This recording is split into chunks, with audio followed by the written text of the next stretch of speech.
দেবীর পুত্র রূপে।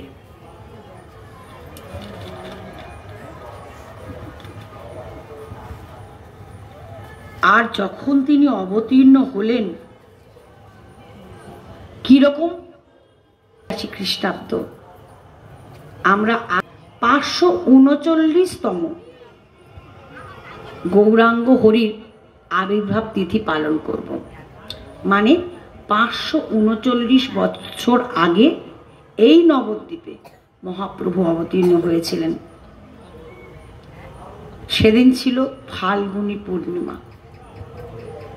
ফাল্গুনী পূর্ণিমা তিথি, নক্ষত্র ফাল্গুনী, নবদ্বীপে জন্ম নীলা গৌর গুণমণি। ফাল্গুনী পূর্ণিমা তিথি, নক্ষত্র ফাল্গুনী, নবদ্বীপে জন্ম নীলা গৌর গুণমণি। তা গৌর গুণমণি তো অবতীর্ণ হলেন, জন্ম তো হয় না, ভগবানের জন্ম মৃত্যু নাই, তিনি আদি পুরুষ, অনাদির আদি গোবিন্দ, সর্বকারণ কারণ।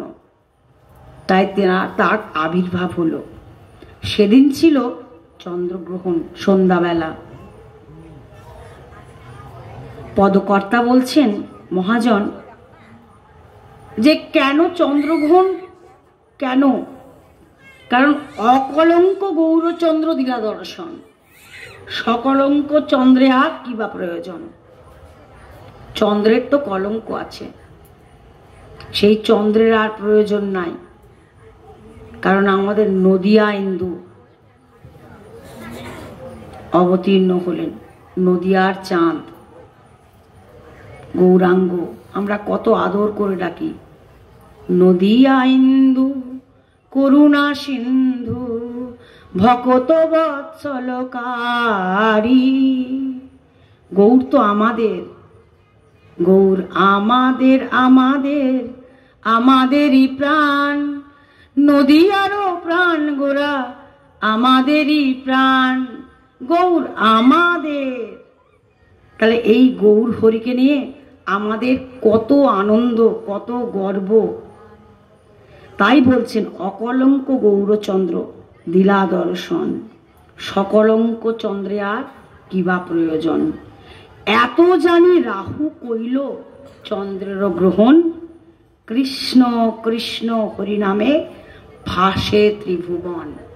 ত্রিভুবন ভাসিয়ে দিলেন আমাদের গৌরাঙ্গ হরি, আমাদের শচীনন্দন, শচী গর্ভ সিন্ধু মাঝে 1486 খ্রিস্টাব্দে ফাল্গুনী পূর্ণিমার সন্ধ্যায় অবতীর্ণ হলেন। এই গৌরাঙ্গ অবতারে তার স্বরূপটি কেমন? শাস্ত্র বলেছেন যে এবারে তার সবকিছুই পাল্টে গেছে, তার রং ফিরেছে, তার ঢং ফিরেছে, তাকে চেনা দেয়, তার কালো বরণ আর নাই, সে গৌরাঙ্গ হয়েছে। গৌরাঙ্গ নামটি ভাঙলে কি হয়?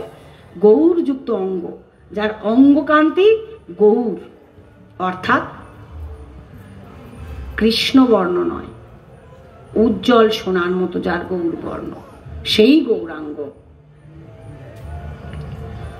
তাই কৃষ্ণ বর্ণং তিসা কৃষ্ণ সাঙ্গ পাঙ্গাস্ত্র পার্শ্বদম যজ্ঞই সংকীর্তন প্রায় যজন্তি হি সুমেধস। দেখুন, এখানে অনেকে ভাবতে পারেন, আমরা ভাবতে পারি যে একবার বলছেন কৃষ্ণ বর্ণ, একবার বলছেন তিসা কৃষ্ণ, অর্থাৎ কৃষ্ণ বর্ণ, বর্ণ মানে গায়ের রং বলছে না। এখানে তিনি কি বলছেন? তিনি মুখে সর্বদা বলছেন কৃষ্ণ কৃষ্ণ কৃষ্ণ, সেই জন্য কৃষ্ণ বর্ণ। আর তিসা কৃষ্ণ, তার বর্ণটি কৃষ্ণ বর্ণ নয়, অন্য বর্ণ, গৌর বর্ণ। আর কি? তিনি সাঙ্গ পাঙ্গ সঙ্গে এসেছেন। তিনি সবসময় সংকীর্তন করেন শিবাসঙ্গনে, সকলকে নিয়ে, শিবাসাদি ভক্তবৃন্দকে নিয়ে নিত্যানন্দের সঙ্গে। যজ্ঞই সংকীর্তন প্রায় যজন্তি হি সুমেধস। আর তিনি কলিযুগের মানুষকে কি বললেন? যে কলিযুগের মানুষের মন্দ আয়ু, ক্ষীণ ভাগ্য এবং কলিযুগে কোনো দ্রব্যগুণ নেই। যজ্ঞ করতে যাবেন, সঠিক ঘি পাবেন না, সঠিক কাঠ পাবেন না। আচ্ছা, যে ব্রাহ্মণকে দিয়ে যজ্ঞ করাবেন, ব্রাহ্মণেরও ব্রাহ্মণত্ব নাই, তাদের আহার শুদ্ধি নাই, তারা ত্রিসন্ধ্যা আহ্নিক গায়ত্রী করেন না। তাই কলিযুগের মানুষকে রাধা প্রেম ঋণ শোধ করা তো মহাপ্রভু অবতারণের প্রধান কারণ, কিন্তু কলিযুগের মানুষকে তিনি কি করলেন? নাম যজ্ঞ দিলেন। কলিযুগের একটাই যজ্ঞ, সেটা হচ্ছে নাম যজ্ঞ। হরে কৃষ্ণ কৃষ্ণ কৃষ্ণ হরে হরে, হরে রাম রাম রাম হরে হরে। এই মহামন্ত্র সমস্ত বেদের সারাৎসার। এই মন্ত্রটি কলিযুগের মানুষকে তিনি যাজন করতে বললেন। ঘরে বসে হাতে তালি দিয়ে একত্রে বসে তিনি যাজন করতে বললেন, তাহলেই কলিযুগের মানুষ মুক্তি পেয়ে যাবে। তাই মহাপ্রভু দাতা শিরোমণি, মহাপ্রভুর যে ঋণ, আমরা যে মহাপ্রভুর কাছে ঋণী, তিনি ভুলিদা জনা। মহাপ্রভু দাতা শিরোমণি এত বড় দান কোনো যুগে কোনো অবতার কোনো ভগবান করেন নাই। কৃষ্ণ অবতারে প্রথমে কৃষ্ণ গিয়েছেন, তারপরে করুণা গিয়েছেন। কিন্তু এখানে দেখুন 52 বছর আগেই অদ্বৈত আচার্য এসেছেন।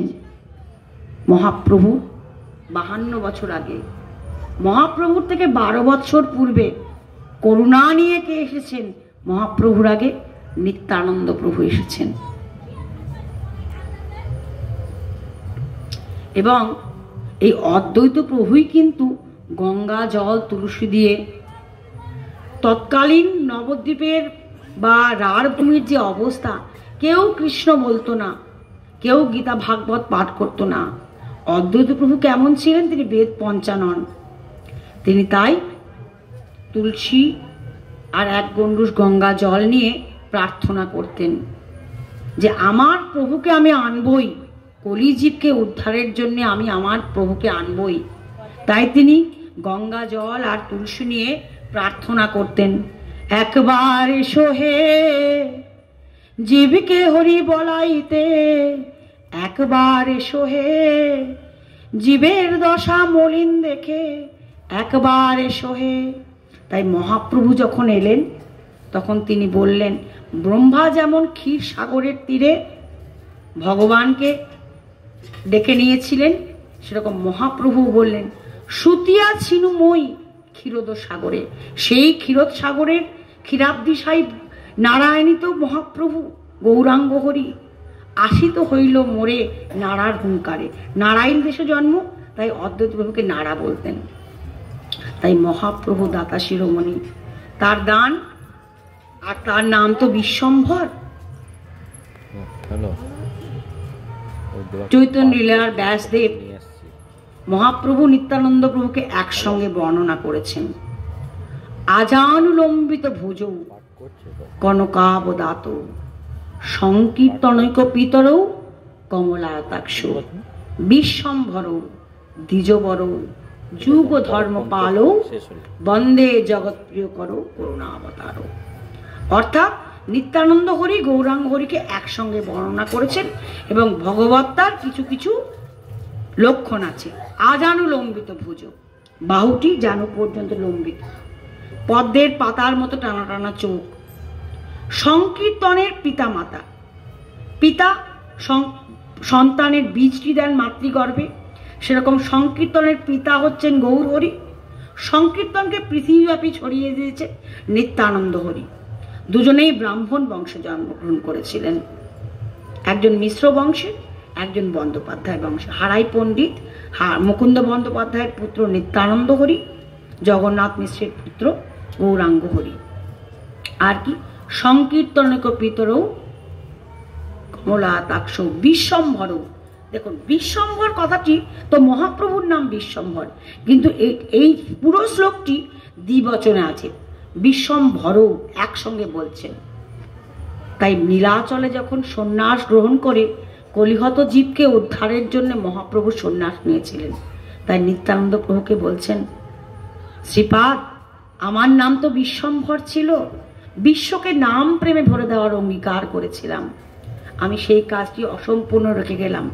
তাই তুমিও তো বিশ্বম্ভর, তুমি সংকীর্তনের মাতা রূপ, তুমি সেই আমার অসমাপ্ত কাজটি সমাপ্ত করো। সেই আদেশ শিরোধার্য করে বিশ্বম্ভরও দ্বিজবরও তারা জগৎ প্রিয় করো, এই দুই ভাই জগতের পরম হিতকারী। তারা মানুষকে কি করেছেন? দুই ভাই হৃদয়ের খালি অন্ধকার, দুই ভাগবত সঙ্গে করাইল সাক্ষাৎ। নিত্যানন্দ প্রভু মহাপ্রভুর সেই আদেশ শিরোধার্য করে, কারণ মহাপ্রভু শেষ 12 বৎসর আর তিনি দিব্যোন্মাদ অবস্থায় ছিলেন। নিত্যানন্দ প্রভু রার দেশে মহাপ্রভুর আদেশ শিরোধার্য করে হরিদাস, দ্বাদশ গোপাল, দ্বাদশ উপগোপাল সকলকে সঙ্গে করে হরিনাম বিলিয়ে দিয়েছেন। তাই মহাপ্রভু কি বলেছিলেন? নয়নে দেখিবে যারে, নাম প্রেম দিও তারে, দেখো নিতাই কেহ যেন বঞ্চিত না হয়। তাই নিত্যানন্দ প্রভু করুণার অবতার, তিনি কি করেছেন? অধম পতিত জীবের ঘরে ঘরে গিয়া নিতাই আমার হরিনাম মহামন্ত্র দিচ্ছেন বিলাইয়া, নিতাই যারে দেখে তারে বলে দন্তে তৃণ ধরি, আমারে কিনিয়া লহ একবার বলো গৌর হরি। হে কলিহত জীব, তোমরা বলো কৃষ্ণ, লহ কৃষ্ণ, করো কৃষ্ণ শিক্ষা। সেই মহাপ্রভুর আগামীকাল পূর্ণ আবির্ভাব দিবস। মহাপ্রভুর এই যে শিক্ষা নিত্যানন্দ হরির মাধ্যমে আমরা পেলাম, যে হরে কৃষ্ণ কৃষ্ণ কৃষ্ণ হরে হরে, হরে রাম রাম রাম হরে হরে, এই একমাত্র মন্ত্র কলিহত জীবকে মুক্তি দিতে পারে। সেই আদেশটি শিরোধার্য করে আমাদের সকলের একটাই লক্ষ্য হওয়া উচিত, মহাপ্রভুর আদেশটি, নিত্যানন্দ প্রভুর দেখানো পথটি যেন আমরা যথাযথভাবে পালন করতে পারি। আর একটি কথা না বললেই নয়, আগামীকাল যদিও গৌর পূর্ণিমা, আনন্দের তিথি, কিন্তু ভক্তগণের কাছে, বিষ্ণুপ্রিয়াগণদের কাছে বিষ্ণুপ্রিয়া মা, তিনি তো গৌরাঙ্গ শক্তিনী, তিনি 86 বছর প্রকট ছিলেন। 16 বছর বয়স তখন বিশ্বম্ভর সন্ন্যাস নিয়েছিলেন। আরো 70 বছর ভগবতী একা এই নবদ্বীপের গম্ভীরায় সাধনা করেছেন। তিনি কেঁদেছেন গৌর গৌর গৌর গৌর গৌর বলে। তিনি যত কেঁদেছেন কলিগত জীবের মুক্তির পথটি তত সুগম হয়েছে। তাই আগামীকাল সেই মা বিষ্ণুপ্রিয়াও কিন্তু তারই সেবিত বিগ্রহ ধামেশ্বর মহাপ্রভুর শ্রীঅঙ্গে লীন হয়ে গিয়েছিলেন এই দোল পূর্ণিমার পুণ্যতিথিতে। গৌরবক্ষ বিলাসিনীর আগামীকালই গৌর অঙ্গে লীন হওয়ার দিন। তাই একই সঙ্গে গৌর হরির আবির্ভাব তিথি এবং বিষ্ণুপ্রিয়া দেবীর, গৌরবক্ষ বিলাসিনী জগন্মাতা বিষ্ণুপ্রিয়া দেবীর যে বিরহ তিথি আমরা একসঙ্গে পালন করব। গৌর হরি, নিত্যানন্দ হরি, মা বিষ্ণুপ্রিয়ার ঋণ মাথায় রেখে তাদের দেখানো পথটি অনুসরণ করে আমাদের যে সাধক জীবন তা আমরা পরিপূর্ণ করে সঠিক পথে চালনা করার চেষ্টা করব।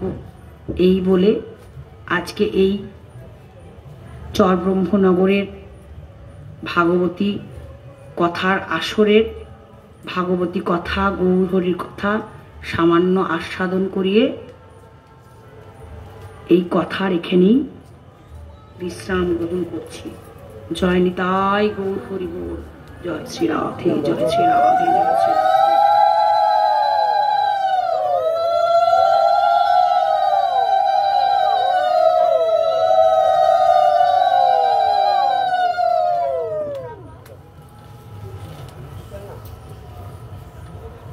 আচ্ছা, আগামীকাল তো হোলি উৎসব, তাহলে কি আপনাদের কি হোলির কোনো গান গাওয়ার প্রয়োজন আছে, নাকি আমরা রাধারানীর জয় দিয়ে আমরা শেষ করে দিই? রাধারানীর জয় দিয়ে দিই তাহলে।